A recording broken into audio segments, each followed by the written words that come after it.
بسم الله الرحمن الرحيم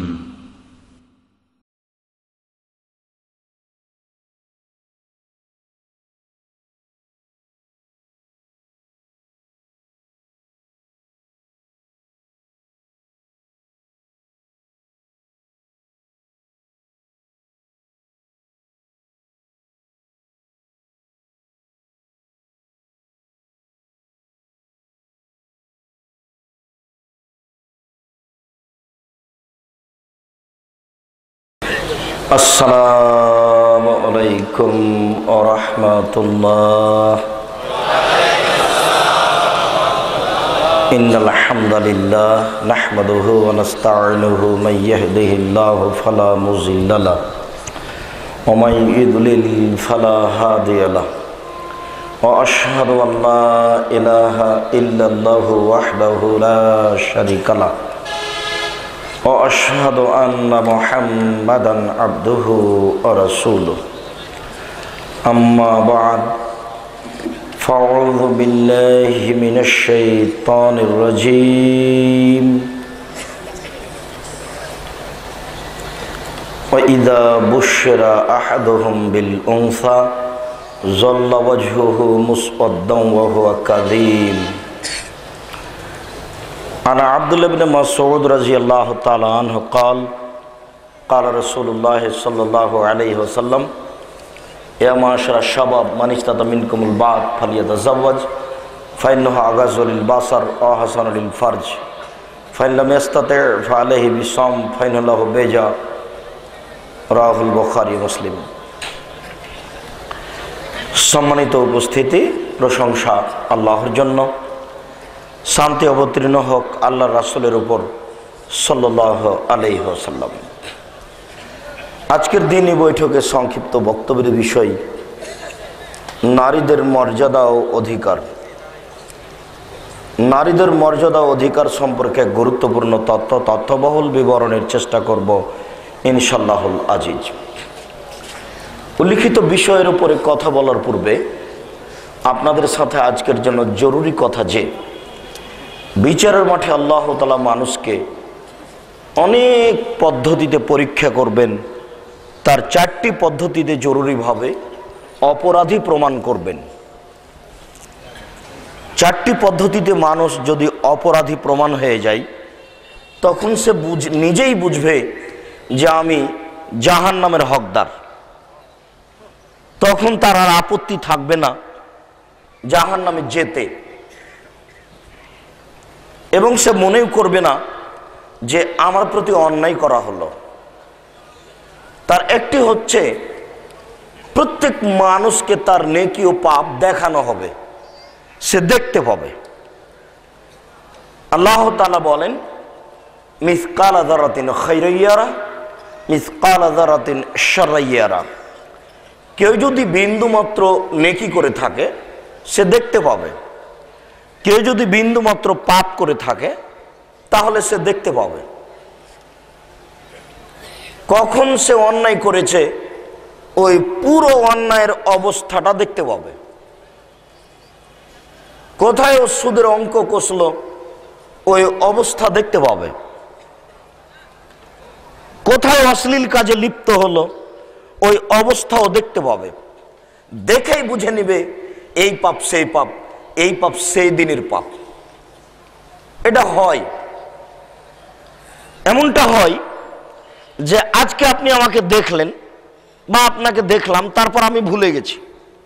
অনেক দিন পরে আপনার সাথে সাক্ষাৎ, তো আপনাকে দেখেই মনে পড়ে গেল, হ্যাঁ ওহো আপনি তো সেই ব্যক্তি, ওই যে আপনাকে দেখেছিলাম সেই দিন ওখানে। এমন হয় না?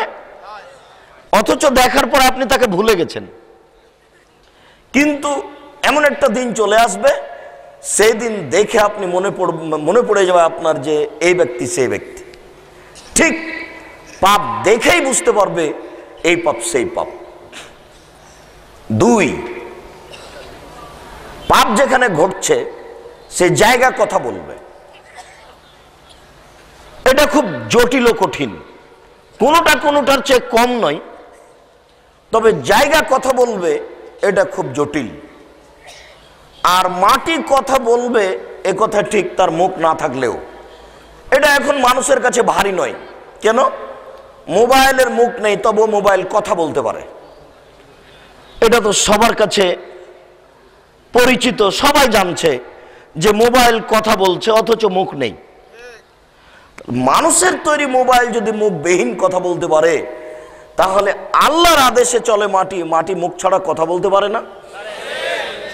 আল্লাহ তাআলা বলছেন, ইয়াউমাইজিন তুহাদ্দিসু আখবারাহা, সেই দিন মাটির উপরে যা কিছু ঘটছে সব মাটি টপ টপ টপ টপ করে বলে দিবে। বড় বিপজ্জনক ব্যাপার। শুনুন, এই ছেলে, তোমরা যারা দায়িত্ব পালন করছো তারা দেখো, আমি অবশ্য অবগত নই যে যারা আমরা দাঁড়িয়ে আছি ডান দিকে, আসলে তাদের বসার জায়গা নেই নাকি। যদি না থাকে ভালো কথা, দাঁড়িয়ে থাকবেন, এরপরও চলাচল করতে পাবে না। এই কোণা থেকে ওই কোণা পর্যন্ত তোমরা পাহারা দাও। কোনো জায়গায় যদি দুইজন মানুষ দাঁড়িয়ে কথা বলে, তাহলে এটা হবে তোমাদের অযোগ্যতা। আমরা দীর্ঘ সময় কথা বলবো না, তবে আমরা চাচ্ছি যে একেবারে পাথরের মতো স্টিল বসে থেকে কয়েকটা কথা মূল্যায়ন করুন, করা একান্ত জরুরি। এ কথাই চূড়ান্ত যে শিরক করলে আমল বাতিল হবে, বিদআত করলে ইবাদত কবুল হবে না, এটা চূড়ান্ত।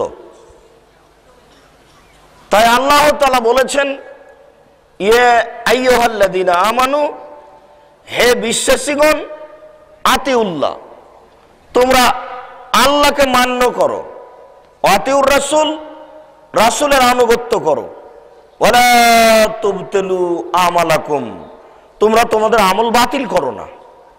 আগের দুইটা 19-20 হলে আমল বাতিল হবে, আমল বাতিল হবেই, এটা চূড়ান্ত।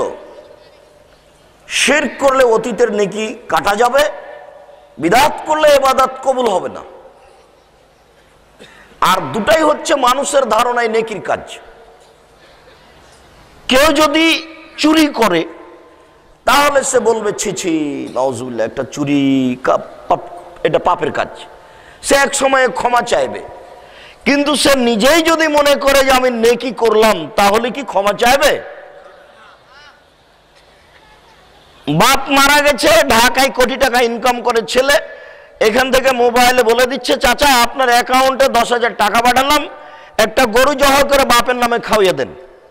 ছেলে ভালো মনে করি করলো।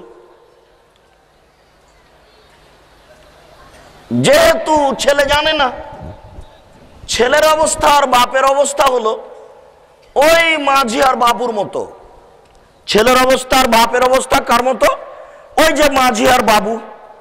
ওই যে বাবু নৌকায় উঠেছে, তখন বাবু বলছে, ও মাঝি, চাঁদ কেন বাড়ে কমে রে, বলতে পারিস? না, আমি কি আর জানি বাবু। ও দেখি তোর জীবন চারায় নাই মিছে। মাঝি, এটা বলতে পারিস কেন হয়? আমি কি আর এটা জানি। ও দেখি তোর জীবন আটা নাই মিছে। মাঝি, এটা বলতে পারিস? আমি কি আর জানি বাবু এগুলো। দেখি তোর জীবন 12 আনাই মিছে। ইতিমধ্যে বাতাস উঠেছে, নৌকা হিলে উঠেছে। তখন মাঝি বলছে, বাবু সাঁতার জানো বাবু? তখন বাবু বলছে, না রে মাঝি, না, আমি তো সাঁতার জানি না। ও বাবু, এখন কেন কাবু? এখন দেখি তোমার জীবন 16 আনাই মিছে। বাপ বেটার জীবন 16 আনাই মিছে। মায়ের পেটে আছে বাচ্চা, তখন বাপ ভাবছে যে একে ইংলিশ মিডিয়ামে পড়াবে, এখনো হয়নি।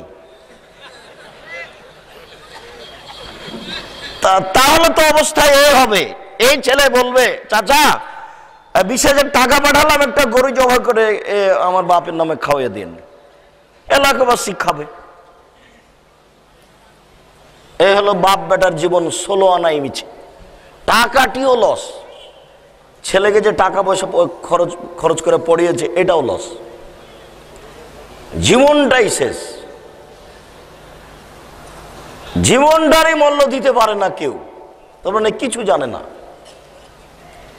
শুনুন, শিরক করলে আমল বাতিল হয়, এ কথাই ঠিক। বিদআত করলে কি ইবাদত কবুল হয় না, এটাই চূড়ান্ত। অথচ দুটি কাজ মানুষের ধারণায় নেকির কাজ। ওই যে ছেলেটা বলল চাচা গরু জবাই করে মানুষকে খাওয়িয়ে দিয়েন, তো তার ধারণা এটা ভালো না মন্দ? ভালো। ভালো নিলে করতে বলছে কেন? অথচ পাপের কাজ। যেখানে যা করছেন মাটি বিচারের মাঠে বলে দিবে, এটা বড় বিপজ্জনক ব্যাপার। 3, আপনার কর্ম লিখা হচ্ছে সব। মনে করছেন যে কি যে লিখছে আমি তো জানি না কি যে লিখছে। কেরামান কাতেবিন, সম্মানিত লেখকগণ। আমরা মনে করতাম আগে যে কেরামান একজন আর কাতেবিন একজন, আর ভিতর বুঝি না মানে কেরামান একজন আর কাতেবিন একজন। এটা তো আর আমাদের জানা নাই যে এই দুইটা মিলে একটা, অর্থাৎ সম্মানিত লেখকগণ। সম্মানিত লেখকগণ কি যে লিখছেন আমরা তো জানি না, এটা আমার আপনার আপত্তি থাকবে। তো কালকে আল্লাহ বিচারের মাঠে বলবে, এ নাও ইকরা, নেও তোমার খাতা নেও, ইকরা কেতাবা, তুমি তোমার খাতা নিজে পড়ো। তখন আপনি পড়বেন আর বলবেন, মালে হাদাল কিতাব লা ইউগাদিরু সাগীরাতান ওয়ালা কাবীরা, কি আশ্চর্য ধরনের খাতা, জীবনের ছোটটাও লেখা আছে বড়টাও লেখা আছে। তখন কি আর আপনি বলতে পারবেন যে কেরামান কাতিবিন কি যে লিখেছেন? নিজে পড়তে পারবেন, আরবি জানলেও পড়তে পারবেন, আরবি না জানলেও পড়তে পারবেন, মাস্টার ডিগ্রি পাস হলেও পড়তে পারবেন, না হলেও পড়তে পারবেন। পৃথিবীর সবাই পড়তে পারবে, কেউ বিচারের মাঠে মূর্খ থাকবে না, সবাই পড়তে পারবে। পড়বে আর বলবে, আশ্চর্য ধরনের খাতা, জীবনের ছোটও লেখা আছে বড়ও লেখা আছে। 4, মুখ সিলাই থাকবে, হাত পা কথা বলবে, অবিচ্ছেদ্য সাক্ষী হতে সাবধান। অবশ্যই এটা আমাকে কে যেন বলতে বলছিলেন। একবার আমরা আলোচনা করছিলাম, যেই সাক্ষীগুলি আপনার থেকে বিচ্ছিন্ন হয় না সে ব্যাপারে আপনি সাবধান থাকুন। তার মধ্যে হচ্ছে শরীরের চামড়া, তার মধ্যে হচ্ছে হাত, তার মধ্যে হচ্ছে পা, তার মধ্যে হচ্ছে জিহ্বা। আপনি আবার বলবেন বিচারের মাঠে, এই জিহ্বা চামড়া, কেন তুমি আমার বিরুদ্ধে কথা বলছো? তখন জিহ্বা চামড়া বলবে, আমি কি করব? আল্লাহ তাআলা আমাকে বলাচ্ছেন, আনতাকানিল্লাহ তাআলা, আল্লাহ আমাকে বলাচ্ছেন। আল্লাহ আমাকে বললেন যে চামড়া তুমি কথা বলো, হাত তুমি কথা বলো, জিহ্বা তুমি কথা বলো। তখন সব বলবে। আলিয়ামা নাখতেমু আলা আফওয়াহিহিম, আমি বিচারের মাঠে তাদের মুখ সিলাই করে দেব। অতুকাল্লিমুনা আইদিহিম, তাদের হাত কথা বলবে। ওয়াতাশহাদু আরজুলুহুম বিমা কানু ইয়াকসিবুন, তারা যা করেছে এই বিষয়ে হাতের বলা শেষ হলে পায়ে সাক্ষী দিয়ে বলবে ঠিক বলেছে। এই 4টে ব্যাপারে আপনারা খুব সোচ্চার সাবধান থাকুন। এইভাবে অপরাধী প্রমাণ করার পরে আল্লাহ বলবেন, এখন জাহান্নামে যাও। তবে কতগুলি ব্যাপার আছে, আল্লাহ যদি কাউকে ক্ষমা করতে চান, ফায়াস্তরহু ইয়াযাউ আলাইহি কানাফাহু, আল্লাহ তার বাহুটা হাতটা তার উপরে চাপিয়ে দিবেন, তারপরে তাকে ঢেকে নিয়ে বলবেন, আ তারিফু হাজা, আ তারিফু হাজা, তুমি কি এই পাপ চিনতে পারছো? তুমি কি এই পাপ চিনতে পারছো? তুমি কি এই পাপ চিনতে পারছো? তখনও বলবে, কুলনা নাম, না রেফা হাজা আরেফা, জি আমি এই পাপ চিনতে পারছি। তখন আল্লাহ বলবেন, আচ্ছা ঠিক আছে, যেহেতু তুমি চিনতে পারছো, তা আমি এগুলো দুনিয়াতে লুকিয়ে রেখেছিলাম, এই পাপগুলো আমি কাউকে জানতে দিইনি, এগুলো দুনিয়াতে লুকিয়ে রেখেছিলাম, আর আজকে ক্ষমা করে দিলাম, যাও জান্নাতে চলে যাও। এরকম একটা পরিস্থিতি আসতে পারে আপনার, আপনি আজ থেকে সে তার জন্য প্রস্তুতি নেন। রাতে উঠে 2 রাকাত সালাত আদায় করে কান্নাকাটি করবেন, ভুল হয়েছে তুমি আমাকে মাফ করো। তাহলে যেগুলো আপনি করেছেন এগুলো ঢেকে দিবেন। বিচারের মাঠে আবার দেখাবেন, এটা কি মনে পড়ে, এটা কি মনে পড়ে, তখন আপনি ভাববেন যে আমার হয়ে গেছে জাহান্নাম, বুঝতে পারছি। কিন্তু যেহেতু আপনি কান্নাকাটি করেছেন, তখন এগুলোর কাউকে দেখতে দিবেন না। এগুলো তিনি হাত দিয়ে বাহু দিয়ে আপনাকে ঘেরে নেবেন, আপনাকে ঘেরে নিয়ে বলবেন এটা কি চিনতে পারো, এটা কি চিনতে পারো, এটা কি চিনতে পারো। তখন আপনি বলবেন জি আমি এগুলো চিনতে পারি। তখন সে বলবে যে জীবন গেছে, ধ্বংস হয়েছে। তখন আল্লাহ বলবেন যে না, যেহেতু আমি দুনিয়াতে কাউকে জানতে দিনি, ইচ্ছা করলে আমি জানতে দিতাম, যখন আমি দুনিয়াতে জানতে দিনি তখন আজকে তোমাকে মাফ করে দিলাম, জান্নাতে যাও। এরকম একটা পরিবেশ আপনার জন্য আসতে পারে। নিরাশার কিছু নেই, কেউ নিরাশা হবেন না। এই ছেলেরা, ওই লোকগুলি এখনো হাঁটাহাঁটি করে কেন? তো তোমরা কি করছো? তোমরা তাদেরকে এই এলাকা ত্যাগ করার জন্য অনুরোধ করো। তার মানে রাতও গভীর হয়েছে, সবাই এত দীর্ঘ সময় থাকতে পারবে এটা আমরা চাই না, কামনা করি না, মানুষের সমস্যা আছে। তা আমরা বলছি যে দ্রুত স্থান ত্যাগ করতে হবে, আর নইলে তোমরা বসার জন্য অনুরোধ করো। যেহেতু চলাচল আমি পছন্দ করি না, কাজে এটা আমি চাই না যে আপনি কষ্ট পান। বাস চুপচাপ পাথরের মতো কিছুক্ষণ কথা, আর না হলে স্থান ত্যাগ। এক একটা কথার 1 কোটি টাকা মূল্য, এটা ভাবতে হবে। আর আমি আপনাকে কোনো ইউসুফ জুলাইখার কাহিনী শোনাতে আসিনি, এটা আপনি মনে করিয়েন না। আর আমার জীবনে আমি কোরআন হাদিস ছাড়া কিছু বুঝিও না। আমি এটাই ভালোবাসি, অন্য কিছু আমি চাই না। আর এর ফলাফল আমি খুব ভালো দেখতে পাই। আল্লাহ বললেন ইয়া রাসূল, হে রাসূল, বাল্লিগ মা উনজিলা ইলাইক, আপনার কাছে যা দেওয়া হয়েছে এটা পৌঁছে দেন। আল্লাহ রাসূল বলছেন যে বাল্লিগু আন্নী ওয়ালা আয়া, আমার যদি একটা কথা জানা থাকে তাহলে আরেকজনকে জানিয়ে দাও। বাস এই দুটা কাজ জানিয়ে দিতে হবে। কোরআন আর হাদিস, কোনো কথা নেই, কিসসা নাই, কাহিনী নেই, ভোট নেই, নেতৃত্ব নেই, কিছু নেই। বাস পৌঁছে দেওয়ার আপনার দায়িত্ব।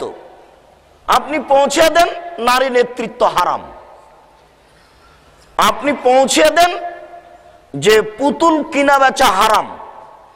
বাস আল্লাহ রাসূল বললেন আল্লাহ তাআলা হারাম করেছেন বায়াল খামরে, মদ কিনা বেচা, অল মাইতাতে মরা প্রাণী কিনা বেচা, অল খিনজিরে শুকুর শোর কিনা বেচা, অল আসনামে পুতুল কিনা বেচা।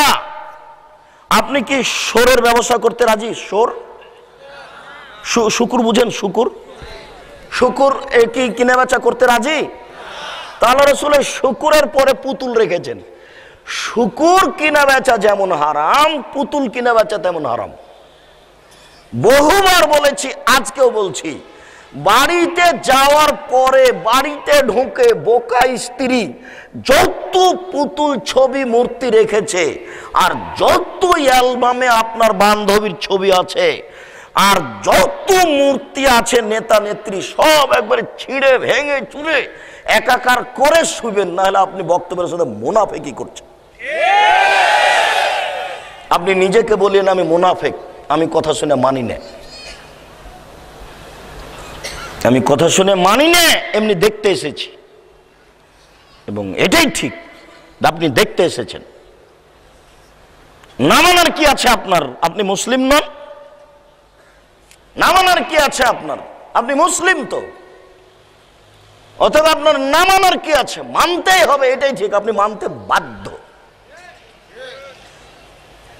সম্মানিত উপস্থিতি, বলছিলাম নিরাশা হবেন না, নিরাশার কিছু নেই, জান্নাত পাওয়া যাবে ইনশাআল্লাহ।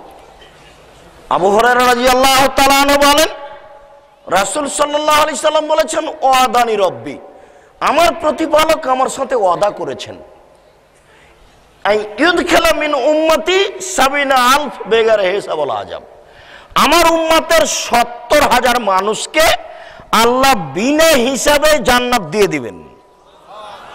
মা কুল্লা আলফিন ৭০,০০০, আরো প্রত্যেক হাজারের সাথে আরো 70, আরো প্রত্যেক হাজারের সাথে আরো 70,000 বিনা হিসাবে জান্নাতে দিবেন। এরপরে আমার প্রতিপালক আমাকে বলেছেন যে বিচারের মাঠে আল্লাহ ওই জাহান্নামের ভিতরে অঞ্জলি ঢুকিয়ে, অঞ্জলি রাজশাহী চাঁপাইনবাবগঞ্জের ভাষাতে খাবল, খাবলে করে, খাবলা করে, খাবল চাঁপাইনবাবগঞ্জের ভাষা, যে অঞ্জলিতে করে 3 অঞ্জলি মানুষ জাহান্নাম থেকে বের করে আল্লাহ জান্নাতে দিয়ে দিবেন। তাই তো জনাব ডক্টর শহীদুল্লাহ রাহিমাহুল্লাহ বলেছিলেন মাওলানা আব্দুল্লাহ আল কাফি আল কুরাইশিকে, জনাব আল্লাহর হাত কি ছোট? আল্লাহর হাত তো জাহান্নামের চেয়েও বড়। 3 বার কেন, একবারই তো সব মানুষ চলে আসবে, ফেরাউনও তো আসতে পারে। তখন মাওলানা আব্দুল্লাহ আল কাফি আল কুরাইশি রাহিমাহুল্লাহ বলেছিলেন, জনাব মনে রাখবেন, অন্তরে ঈমান থাকবে না যার, অঞ্জলিতে আসার সুযোগ হবে না তার। মনে রাখবেন, অন্তরে ঈমান থাকবে না যার, অঞ্জলিতে আসার সুযোগ হবে না তার। শিরক করলে ঈমান কেটে যায়, খুব সাবধান। 4 বছরের ছেলে স্কুলে গিয়ে বলছে, ওমা তোমার আকাশ তোমার বাতাস, কাপুরুষ সন্তান তুমি একটা বানাও, ঠাকুরের নিয়েছো কেন? যদি না বানাতে পারো তো নজরুলের কাছে ধার নেও।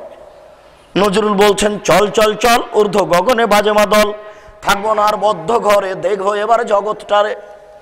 তুমি বানাতে না পারলেও নজরুলের কাছে কর্জ নাও, তুমি ঠাকুরের কাছে গেলে কি করে? তোমার মতো ছেলের বিদ্যাকে কবর দিতে এসেছি মাঠে, মনে রেখেও। আর তোমার পিতা মাস্টার ডিগ্রি পাস মানুষ ডান দিকে বসে থাকে, আর তোমার মা মাস্টার ডিগ্রি পাস মানুষ হাই স্কুলের শিক্ষিকা বাম দিকে থাকে, আর তুমি কানে ইয়ারফোন লাগিয়ে ইন্ডিয়ার গান শোনো। তোমার মাকে আর তোমার বাপকে যদি আমরা অশিক্ষিত প্রমাণ করতে না পারি, জাতির সামনে আর আসবো না। মনে রেখো, তুমি খুব ভালো করে মনে রেখো। আজকে তো এখনই চলে যাব না, সকালে যাব। তোমার আব্বাকে নিয়ে আমার সাথে কথা বলো, যদি অশিক্ষিত প্রমাণ করতে না পারি, অন্তত আমি আব্দুর রাজ্জাক আর কোনোদিন জাতির কাছে আসবো না।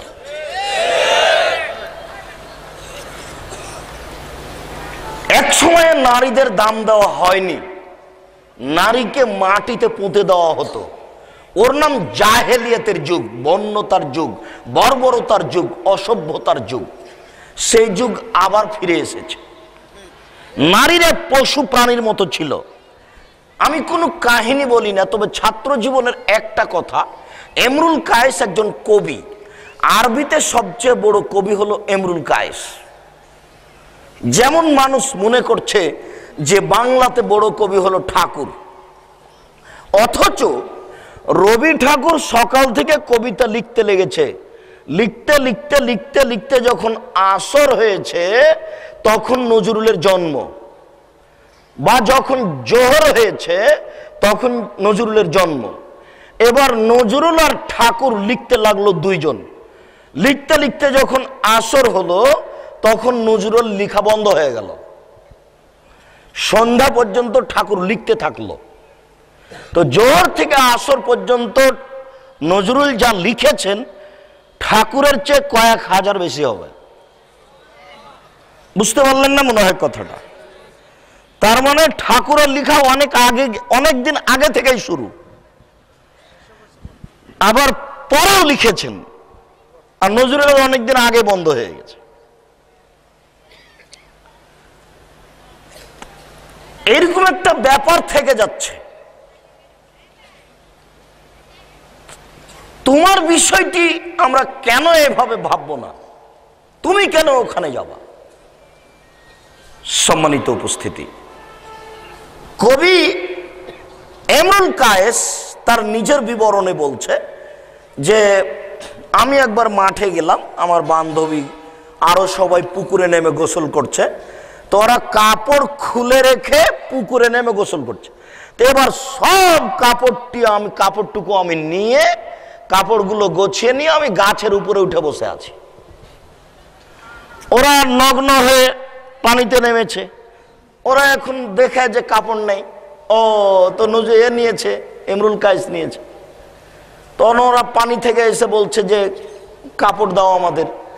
তখন ইমরুল কায়েস বলছে এসে এসে কাপড় নিতে হবে, একজন করে আসতে হবে। এটা জাহেলিয়ত, এটা বন্যতা, এটা বর্বরতা, এটা অসভ্যতা, এটাই জাহেলিয়ত, এটাই জাহেলিয়ত। এই জাহেলিয়ত আবার ফিরে এসেছে, নইলে মহিলারা এখানে এখনো মাথায় কাপড় না দিয়ে বসে থাকে কি করে? নইলে আপনার ওই বিশ্ববিদ্যালয়ের মাঠে সকাল 10টার সময়তে একজন যুবক একজন যুবতীর উরু রানের উপরে মাথা দিয়ে ঘুমিয়ে গেছে, কেউ কিছু বলে না, এটাই জাহেলিয়ত। একজন পুরুষের 100 জন বান্ধবী, এটাই জাহেলিয়ত। জেনা ফিরি, এটাই জাহেলিয়ত। জাহেলিয়তের যুগে নারীদের মূল্যায়ন ছিল না, তারা মাটিতে পুঁতে দিত নারীকে। আল্লাহ এই নকশাটা উল্লেখ করছেন, ওয়াইদা বুশিরা আহাদুহুম বিল উনসা যাল্লা ওয়াজহুহু মুসওয়াদ্দান ওয়া হুয়া কাদিম। যখনই মেয়ের বাপকে বলা হতো যে তোমার মেয়ে জন্ম নিয়েছে, তেমনি হাতে হাতে বাপের মুখ একবারে কালো হয়ে যেত, মলিন হয়ে যেত। মনে হতো যে যেন বাপ বিষ পান করেছে, বিষের প্রতিক্রিয়ায় মুখ কালো হয়ে গেছে। ইয়াতাওয়ারা মিনাল কওমি মিন সুই মা বুশিরা বিহি। সে দোকানপাটে যেত না, হাটে বাজারে যেত না, মুখটা ভারী করে বাড়িতে লুকিয়ে থাকতো। কেন? দোকানে গেলেই কেউ বলবে কি খবর আহমদ, তোমার নাকি মেয়ে হয়েছে, ডিপিএস খুলো গো, ডিপিএস খুলো। খালার বাড়ি গেলে খালা কি খবর বাবা, তোমার নাকি মেয়ে হয়েছে। আর পরস্পর দুইটা যদি মেয়ে হয় তাহলে বেকুফ জ্ঞানহীন, ওর মাথায় গোবর আছে, ও বউকে তালাক দিবে। বউ কাপুরুষ, তুমি ভাবো তোমার কেন মেয়ে হলো, স্ত্রীর কি অসুবিধা হলো, তুমি তার উপরে খেপছো কেন? আবার মাঝে মধ্যে শাশুড়িও বলে বেটাকে, এই বউ চলবে না, খালি বেটি হয় বাদ দে। মানে মা যেমন বেটা তেমন, বাপ তেমন, সবাই একই রকম, সবাই মূর্খ, এবারে গড়ালে মূর্খ। মেয়ে জন্ম নিলেই মুখ কালো হয়ে যায়, মানুষ সমাজে যায় না, সে ভাবে চিন্তা করে কি করি, অপমান অবস্থায় মেয়ে রেখে দিব না মাটিতে পুঁতে দিব? মেয়ে যদি রেখে দিই অপমান সুনিশ্চিত, মাটিতে পুঁতে দিলে বালাই চলে গেল। অপমান কেন? এখন থেকে টাকা জমা করতে হবে, একটা অপমান। 5 লক্ষ টাকা চাইবে, মানুষের কাছে কর্জ নিতে হবে, অপমান। কয়দিন পরে মানুষে বলবে কি খবর, তোমার মেয়ে অমুকের সাথে রিক্সায় ঘুরতে দেখলাম, অপমান। কয়দিন পরে বলবে তোমার মেয়ে নাকি বের হয়ে গেছে, অপমান। মেয়ে থাকলে অপমান আর অপমান, অপমান আর অপমান। কেন? পিতা তো আর বুঝে না কিভাবে মেয়েকে লালন পালন করতে হবে। অথচ আমরা বলেছি যে মেয়ে যখন জন্ম নিয়েছে পাশে আজান দেন, বিসমিল্লাহ বলে মায়ে দুধ পান করাবে। বড় মানুষের কাছে গিয়ে তাহানিক করে নিবে, খেজুর চাপে ভিতরে নিয়ে নিবে। 7 দিন পরে আকিকা হবে, 1 বছর পরে পায়জামা পরাতে হবে, জাঙ্ঘিয়ে নয়। 5 বছর পরে মাথায় স্কার্ফ দিয়ে স্কুলে পাঠাতে হবে। 12 বছর পরে সম্ভ্রান্ত পরিবারের মেয়ে, দামি হাত মোজা থাকবে, দামি পা মোজা থাকবে, উন্নত মানের কাপড় থাকবে, চোখ ঘেরা থাকবে, চশমা থাকবে চোখে, কলেজে যাবে। এলাকার লোক দেখে বলবে সম্ভ্রান্ত পরিবারের মেয়ে যাচ্ছে। কালকে এসেছিল তার বন্ধু একটা বই নিতে, তখন তার আব্বাকে বলছে, আব্বা আহমদ আমার বন্ধু একটা বই নিতে এসেছে, আব্বা এই বইটা দিয়ে আসেন, আর একটু চা দিয়ে আসেন আব্বা, বাইরে তাকে বসতে দেন।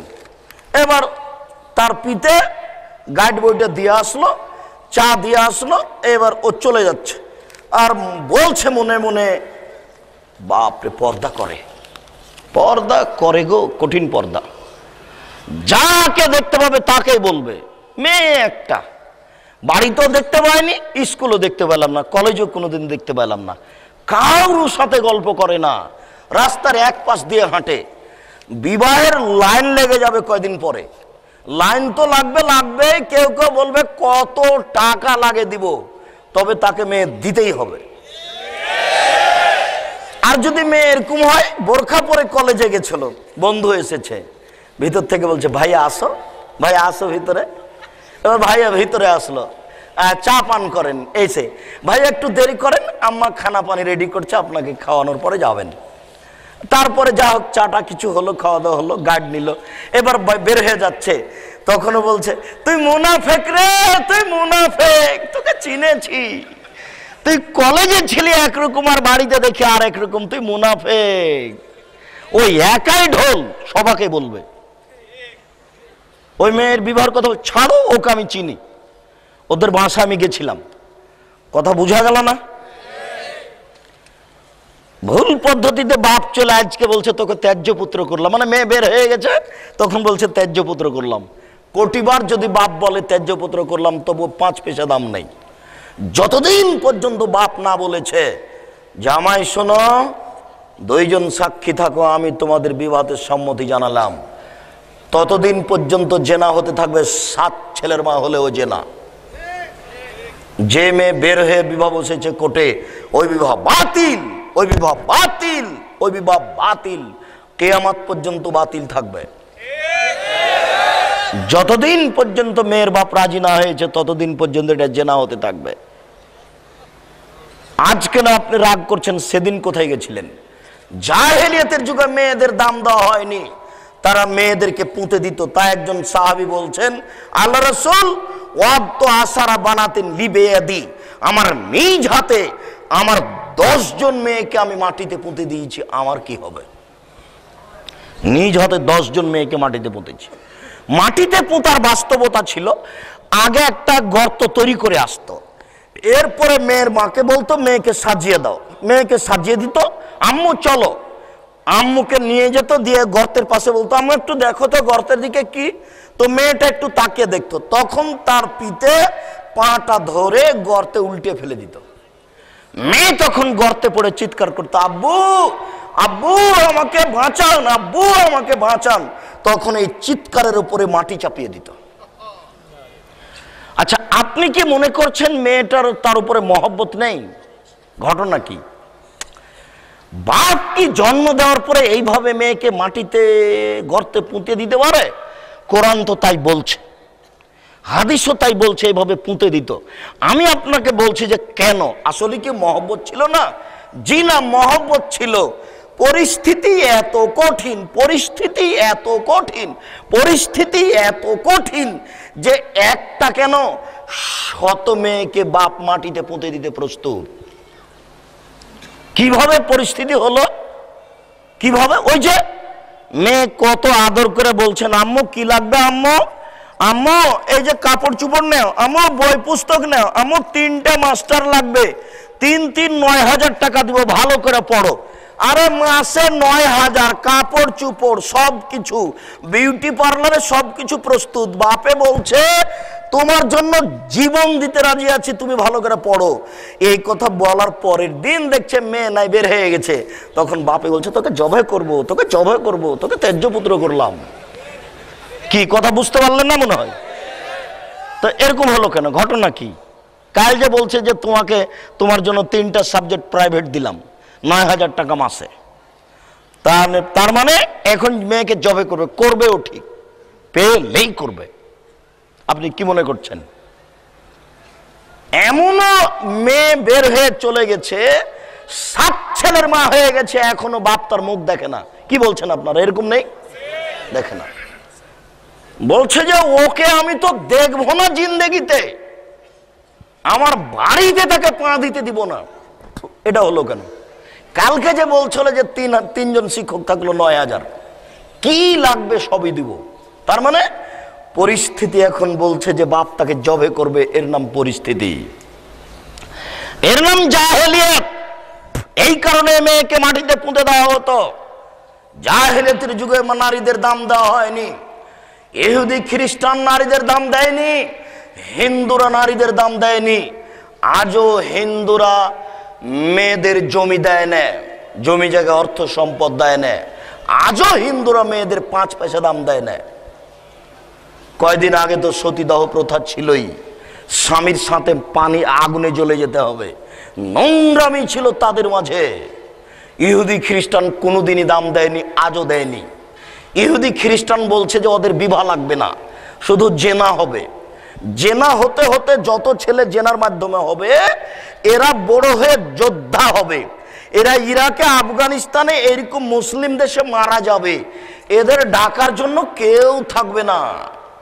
তারপরে ওই মেয়েটার বয়স যখন 50 বছর হয়ে যাবে তখন তার সাথে আর কেউ জেনা করবে না, তখন তাকে বৃদ্ধা আশ্রমাগারে ফেলে দেওয়া হবে।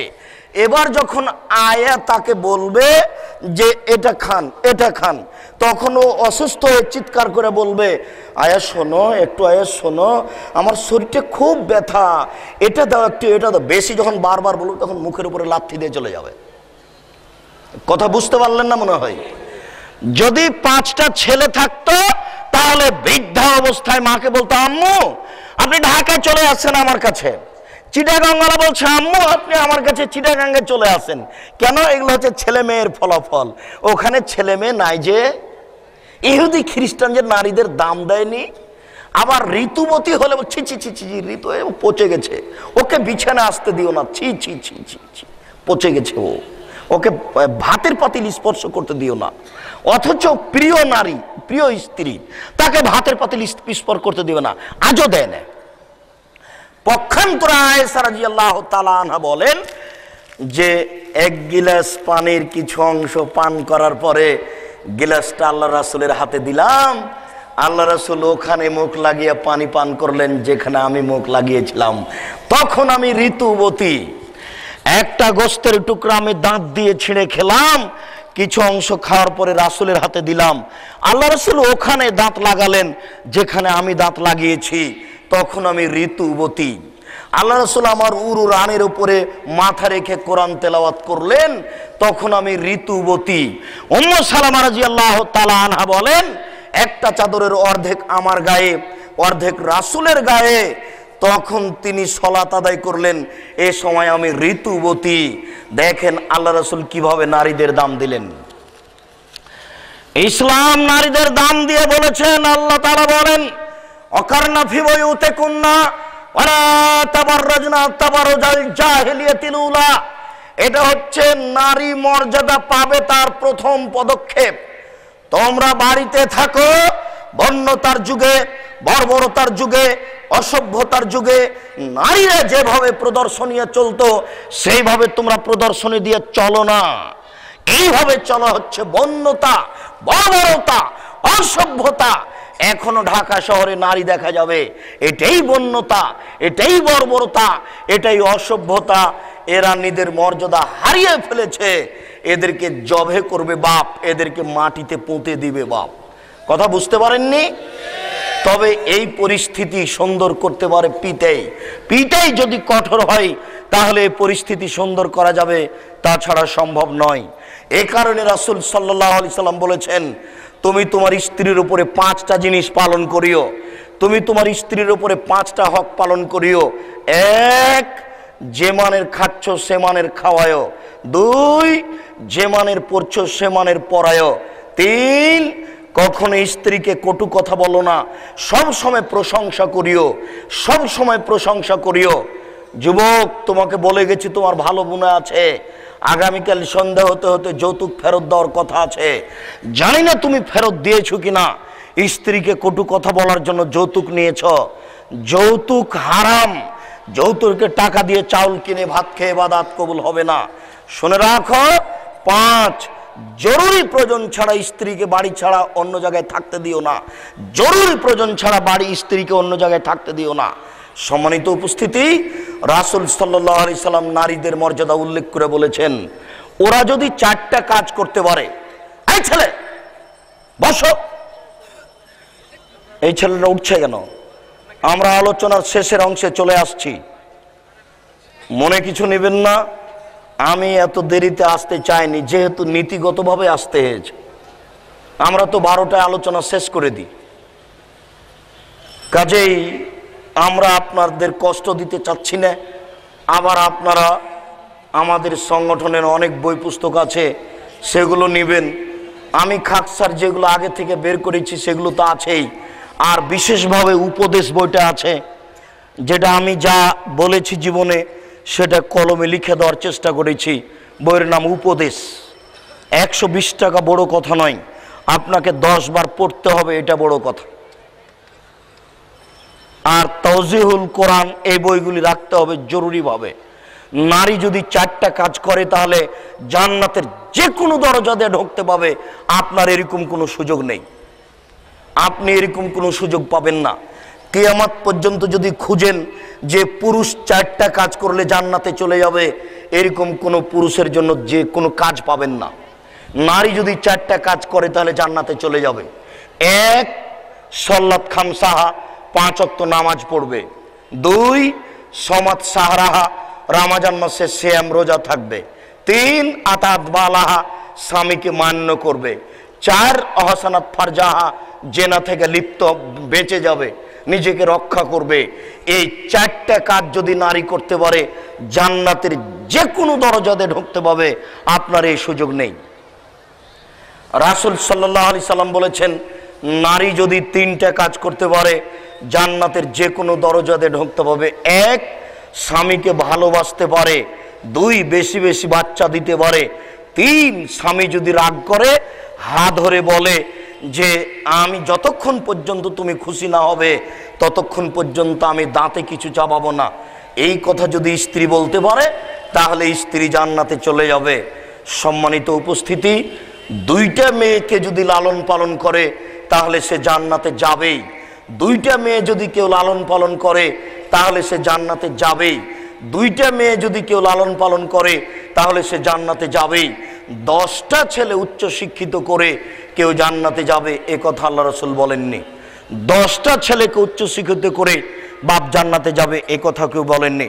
অতএব নারীদের মর্যাদা ভিন্ন, বরং পুরুষের চেয়ে অনেক বেশি। আমরা নারীকে মূল্যায়ন করার চেষ্টা করি। আল্লাহ আমাদের তৌফিক দান করুক, আল্লাহুম্মা আমিন। আল্লাহ, আমাদের যারা মারা গেছে তুমি তাদের কবরের শাস্তি মাফ করো। আমরা যারা অসুস্থ তুমি তাদের আরোগ্য দান করো। আমরা যারা বেঁচে আছি তুমি তাদের রাসূলের পদ্ধতি অনুযায়ী চলার তৌফিক দান করো।